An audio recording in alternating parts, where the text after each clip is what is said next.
नमस्कार विद्यार्थी मित्र मैत्रिणींनो, कसे आहात? आज आपण शिकणार आहोत मराठी सुलभ भारती इयत्ता 7वी या पुस्तकातील दुसरा पाठ. पाठाचे नाव आहे श्यामचे बंधू प्रेम. या पाठाचे लेखक आहेत साने गुरुजी. यांचं पूर्ण नाव जे आहे पांडुरंग सदाशिव साने. यांचा जन्म 1899 आणि मृत्यू 1950. साने गुरुजींनी कथा, कविता, कादंबऱ्या असे विपुल ललित लेखन. साने गुरुजी इन्होंने कथाएं, कविताएं, कादंबरी जो है और बहुत विपुल मतलब बहुत ललित लेखन भी किया हुआ है. तसेच वैचारिक लेखन केलेले आहे और वैचारिक लेखन भी किया हुआ है.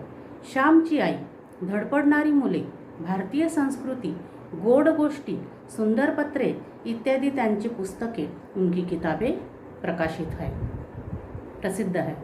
श्यामची आई या पुस्तकातून हा पाठ घेतलेला आहे. यह जो लेसन है यह श्यामची आई इस किताब में से लिया हुआ है. श्यामच्या मनात आपल्या लहान भावंडांविषयी असलेला जिव्हाळा व प्रेम तसेच आईने मुलांना दिलेली शिकवण याचे हृदयस्पर्शी वर्णन या प्रस्तुत पाठात केलेले आहे.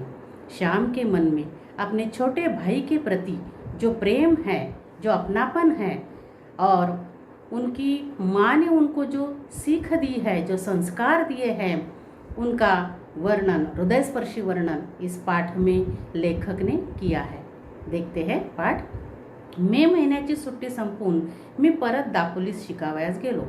मे महीने की छुट्टी ख़त्म हो गई और मैं वापस, परत मतलब वापस, दापोली को मैं सीखने के लिए आ गया. शाळा सुरू झाली, विद्यालय शुरू हुआ.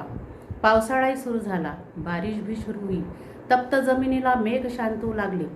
तपी हुई जमीन को, जो गर्मी के कारण जमीन जो है गर्म हुई थी, तपी हुई थी, उनको शांत करने के लिए आसमान में मेघ जो है आ गए. तापलेल्या जमिनीवर पाणी पडे वो कसा सुंदर वास सुटे. वो तपती धरती के ऊपर, गर्म धरती के ऊपर, मिट्टी के ऊपर जब बारिश का पानी बरसता है तो बड़ा अच्छा सुगंध आता है, मृत्तिका गंध. तेव्हा मातीचा एक रम्य बहुत सुंदर ऐसा सुगंध आता है. गंधवती पृथ्वी या वचनाची त्या वेळेस आठवण येते और उस समय गंध देने वाली, सुगंध देने वाली पृथ्वी इस वचन की याद आती है. फुलाफळात जो रस, जो गंध असतो, एक प्रकारचा स्वाद असतो तो पृथ्वीच्याच पोटातला. फूलों में, फलों में जो गंध होता है, जो रस होता है, जो स्वाद होता है, वो पृथ्वी के पेट में से ही होता है. घरून दापोलीस येताना या वेळेस मी एक निश्चय करून आलो होतो. मैं घर से जब दापोली आया था तो मैंने इस समय एक निर्णय लिया था, निश्चय किया था. सुट्टीत घरी असताना एके दिवशी लहान भाऊ नवीन सदऱ्यासाठी हट्ट धरून बसला होता. मैं जब छुट्टी में घर गया था तो एक दिन मेरा छोटा भाई जो है नए शर्ट के लिए बहुत जिद कर रहा था. त्यावेळेस त्याची समजूत घालताना आई म्हणाली, उस समय उसको समझाने ते समय मम्मी ने कहा, माँ ने कहा था, उसको समझाया था, तुझे अण्णा दादा मोठे होतील, रोजगारी होतील, मग तुला 6 महीन्यांनी नवीन सदरा शिवतील. माँ ने उसको समझाया था, मेरे छोटे भाई को, कि तुम्हारा भाई जो है बड़ा होगा और उसको काम मिलेगा, पैसा मिलेगा, तो तुम्हें 6 महीने के बाद में वो नया शर्ट ला के देगा. इस तरह से उसको समझाया था. आता नको हट्ट करू, अब जिद मत कर. मित्रांनो, माझ्या लहानपणी कपड्यांचे बंड फार माजले नव्हते. प्यारे दोस्तों, मैं जब छोटा था तब इतने कपड़े हमें नहीं मिलते थे. आम्हाला कोट माहीतच नव्हता. हमें तो कोट क्या चीज़ होती है यह भी मालूम नहीं था. जैकेट क्या चीज़ होती है नहीं मालूम था. कित्येकदा सदराही 1-2 वर्षांनी नवीन मिळायचा. बहुत बार तो शर्ट भी 2-3 साल के बाद में मिलता था. थंडीच्या दिवसात धोतर चौघडी करून गळ्याशी बांधून शाळेत जावायचे. ठंड के दिनों में भी जो धोती हम पहनते थे उसमें से ही छोटा सा छोर निकाल कर उसको ही गले को लपेट लेते थे और हम विद्यालय चले जाते थे. मफलर नव्हते, मफलर नहीं था. जॅकेटे नव्हती, कोई जॅकेट नहीं था. गरम कोट नव्हते, कोई गरम कोट नहीं था. माझ्या धाकट्या भावाचा सदरा फाटला होता. मेरे छोटे भाई का शर्ट फट गया था, उधेड़ गया था. आई ने त्याला 2-3 गाबड्या लावल्या होत्या. मेरी माँ ने उसको 2-3 जगह पर सिला हुआ था. आपल्या भावास नवीन कपड़ा शिवून न्यावायचा असे मैं ठरून आलो होतो. मैंने निश्चय किया था कि मैं जब वापस जाऊंगा तो मेरे भाई को मैं नया शर्ट जो है लेकर जाऊंगा, नया कपड़ा खरीदूंगा, उसका शर्ट सिलाऊंगा और उसके लिए ले जाऊंगा। परंतु पैसे कुठून आणायचे? लेकिन पैसे कहाँ से लाएंगे? माझे वडील कोर्ट कचेरीच्या कामास दापोलीस आहेत। मेरे पिताजी जो है कोर्ट कचेरी का काम करने के लिए दापोली को आते थे। वडील दापोलीस आले म्हणजे आना दोन आणे मला खाऊला देऊन यायचे। और जब भी मेरे पिताजी आते थे तो मुझे खाने के लिए कोई ना कोई चीज़ खाने के लिए आना दो आना मुझे देते थे। खाऊच्या पैशातील एक पैसाही खाऊमध्ये न खर्चण्याचे मी ठरवले।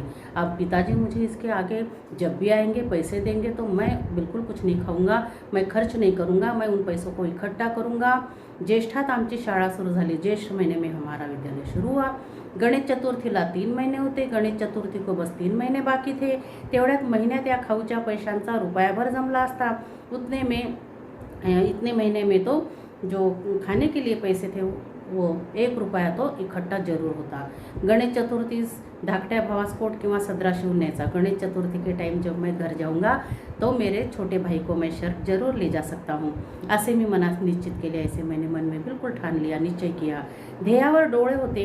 रोज़ पैसे मोजत होतो। मेरा एम हो गया, मेरा ध्येय हो गया था कि अब मुझे पैसे इकट्ठा करने हैं और मैं हर रोज़ पैसे गिनता था कितने हुए। गणेश चतुर्थी जवळ चालली होती। गणेश चतुर्थी नज़दीक आ रही थी। मजजवळ 1 रुपया 2 आने जमले होते। मेरे पास 1 रुपया और 2 आने इकट्ठा हुए।